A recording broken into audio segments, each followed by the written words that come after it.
check.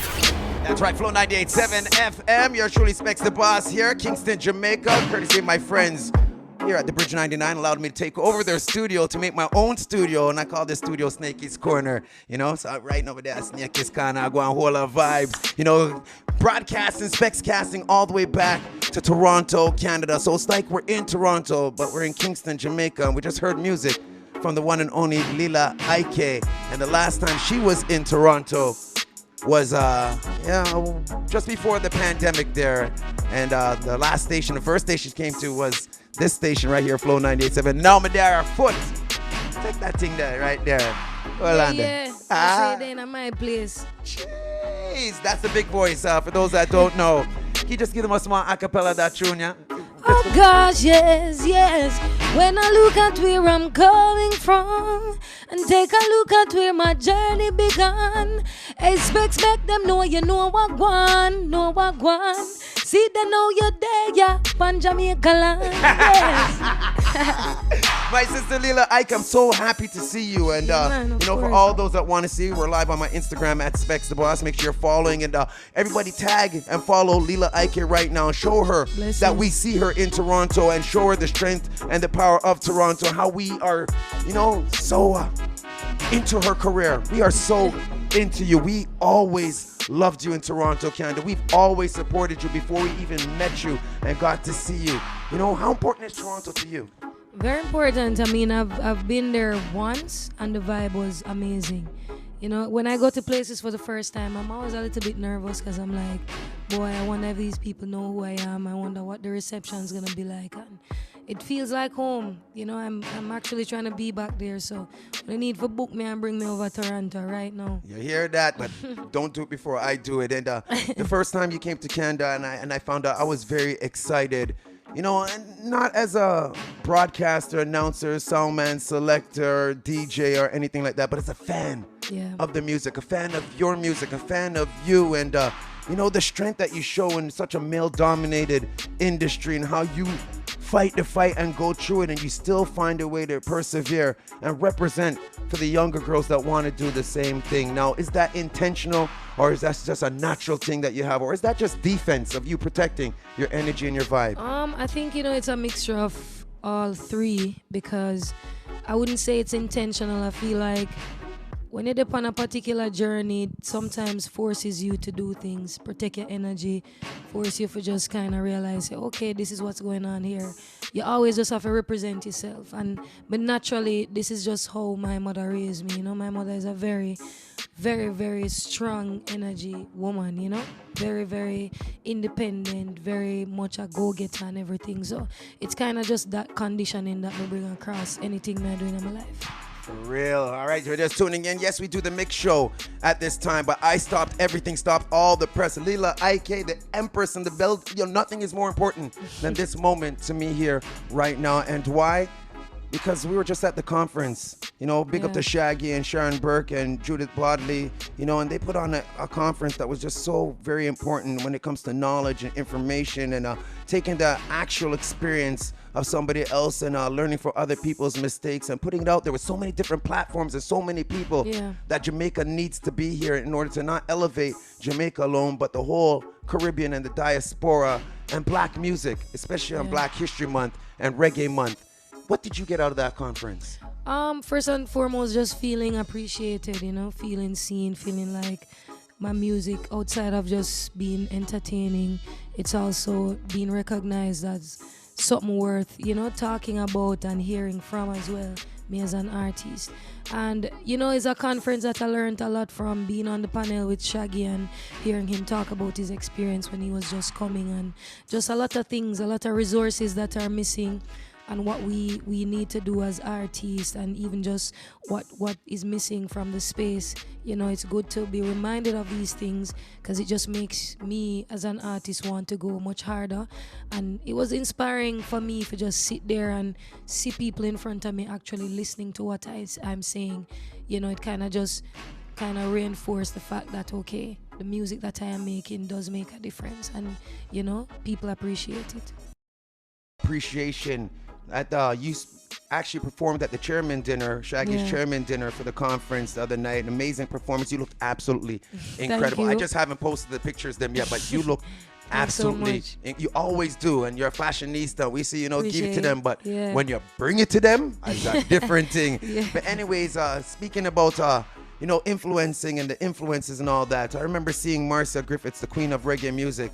I saw someone trying to talk to her and you were about to perform and she said, no, I'm a favorite artist I perform right now. No, talk to me after Lila Iké perform. And, the Honorable Babsy Grange was there and all that. So to know that, your fan base stems from younger females, younger ladies, younger girls to, the elder generation or senior generation. What does that mean to you? And especially when you have Babsy Grange and Marcia Griffiths and all the top elite people in the industry looking at you. Trust me, once again, it's just a certain level of inspiration, appreciation, and also feeling proud of myself. Because sometimes as an artist, you're so caught up with creating and being in studio and being on stage and on tour, you don't necessarily see how much groundwork you're putting in around you and how much people who are in way bigger positions than you are, the movers and shakers, the leaders. For me as a young person to see these people respond to me and have a certain level of respect to me, it's just once again reinforcing that though I might not be the artist that is the most popular or, the most trending or whatever it is that's going on these days with just contemporary type of music and all of that, but I can still see an artist from way back when, Marcia Griffiths, who's done so much and toured with Bob Marley and come up in a time when we were fighting for this music, can say, okay, I see you, I love what you're doing, we're proud of you. It's a great feeling.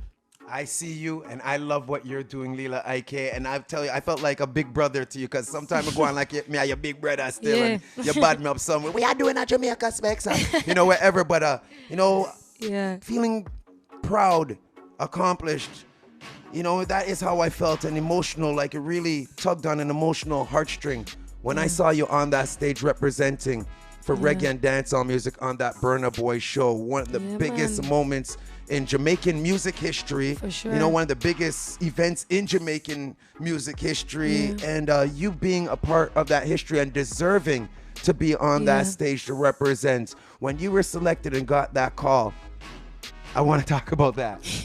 Trust me, I remember I was in London with Protege and we were in studio and I got the call and I was like, wow, what? I was shocked. All the artists in the whole world. Yeah, I was like, out of all the artists in the world, out of all the artists in Jamaica who obviously are doing a particular type of music that I personally would have think, when I first heard about him coming to Jamaica, I never ever think say me was going to be on the show. Never. And I tell you, out of shock, I almost even turned it down because I was like, boy, I don't know if me can do that. I don't know if the people them know my music that well. And then just the magnitude of the show. This is Burna Boy, one of the best performers in the world right now. One of the biggest artists in the world right now, globally. Popcorn, super international star. And me, just 3 people. And me being on that stage, being the artist with the least, where I say numbers and all of that. I'm just like, wow, the pressure is getting worse, I have to go in and represent myself and represent for. Go in. Listen you to me, kick man. the gear too often. And Trust what me, I man. loved about it too? Yeah. Whoever's at the door, come on in. This is Snaky's corner. Come on in. But the thing that I loved about it is the way that you incorporated the dance of them. Yeah. You know what I mean? The dances them from the streets, and you just brought everyone along for this magnificent ride in your career and never leave Jamaica none at all. I just thought that was real and that you kept it to the ground like that. Talk to me about that. That was a natural mistake because I go to the parties all the time. I used to go to the party when I really started going out was when they had the whole lockdown situation. And I just kind of fell in love with the culture. I grew up in a situation where there was a lot of dance and session happening around me, but my mother would never allow me to go. So I actually went to my very, very first party in life when I was probably 22, So going in the dance and just seeing all the theatrics and everything that was happening, I'm like, yo, this is amazing. Our culture Jamaica is crazy. And I see those guys in the party every single night doing what they're doing. They're not on payroll. They're just doing it out of the love. And when we go in the streets, they make sure say everything govern and the energy is pure. So I'm like, why not, also give them an opportunity to show the world what they might do as well. For real. So big shout out going. Who was there? Energy did Patas. Where are you from with the phone them? Blow can't tired. Can't tired, yeah. Can't tired him not easy neither, Expensive was there too. That the brother will always have the pot. Who else may I left out? No, I left out nobody. Cool Kid, Energy Kid. And anybody else me left out and I don't know the pre-girl. But yeah, it was just a joy, man. It was really an amazing experience for me. And as you said, to represent for both genres of the music, because a lot of the times people try to separate it and think, oh yeah, man, a roots and culture girl and a Rasta girl or whatever. No, we're making Jamaican music. I'm a Jamaican girl. Yes. Is it me? Yes. Lila Iké, make sure you're following right now at Lila Iké on all the social media networks. And Lila, you were supposed to come in tomorrow because I was trying to do a female empowerment day with whatever today. No, it's what thing you're flying out because you're going to California for Cali Vibes, make another international move. And I know that thing you cut rehearsals probably a little short just to be able to talk to Toronto and do that for me. And I want to say thank you very much because every time and any time I ever needed you for anything in this business, you've always made the time for myself. And when I say myself, I mean Toronto and Canada, because I believe I'm a vessel from Toronto, Canada that's got to do it, so the next person that's doing it will be a little easier. And you make things a lot more easier for me. So I appreciate the love as well. Whenever I'm there, even when I'm not there, I'm seeing the mixes, I'm hearing you playing the music. So, and I'm not from there, so it's very important when we have, persons like you who can take the music where we're not. So I just love why I'm there. So, you see me? For real. Lila Iké, let them know how they can find you real quick. And for the promoters, them, book her right now. Make sure you guys are streaming her music. Let them know. Yeah, man, love and light. So to find Lila Iké on anything, it's LilaIke. Instagram, Facebook, TikTok, all the social media, all the musical platforms as well. For Twitter, it's Lila Iké JA. All right. So right now I want you to, just give Toronto a little acapella, and let's get to the big chant, the big tune. The one where about the moolah, the one about the little, free up the soldiers them from out of the wallet. Money for run. You mean riches everybody wants, run it. All right, here it is, De Niro right here on your station Flow. The near up on my mind and me have to make it pronto.